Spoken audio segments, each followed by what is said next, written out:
Box ठेवला आणि अरुणरावांनी वडिलांना विचारलं, बाबा मी नापास झालोय, मग तुम्ही पेढे आणायला कसं सांगितलं? तसे भैयासाहेब दाते म्हणाले, अरुणराव तुमच्या वर्गात मुलं किती? अरुणराव म्हणले 50. त्यापैकी पास किती झाली? म्हणले 30.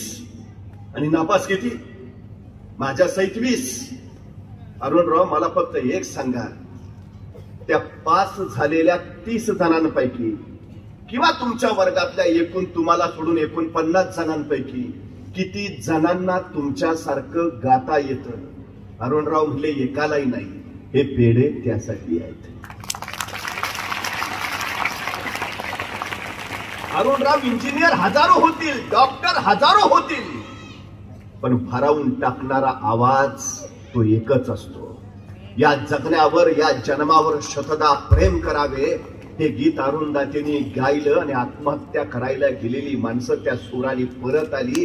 ही सगळ्यात मोठी ताकद असते. तुम्ही गर्दीतले एक होऊ नका, तुमच्या माग कशी गर्दी येईल असं कार्यक्षेत्र निवडा आणि तो गुण तुमच्यात आहे आणि असतोच. ही सगळ्यात महत्वाची गोष्ट आहे. पहिल्यांदा स्वतःला शोधणं, स्वतःमध्ये कुठला गुण आहे ते पाहणं आणि त्याचा विकास करणं, ही सगळ्यात महत्वाची शिक्षणाची पहिली पायरी आहे.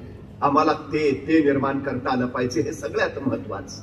खरं तर जशी तुमची शाळा आहे, सगळे विषय तुम्ही शिकता, तशी पक्षाप्राण्यांची एक शाळा होती. त्या शाळेत 3 प्रमुख विषय होते. जसे तुमच्याकडे मराठी, हिंदी, इंग्रजी, इतिहास, भूगोल असे विषय असतात, तसे त्या पक्षाप्राण्यांच्या शाळेत 3 प्रमुख विषय. पहिल्या विषयाचं नाव उडणे, दुसऱ्या विषयाचं नाव धावणे आणि तिसऱ्या विषयाचं नाव पोहणे. शाळा सुरू झाली.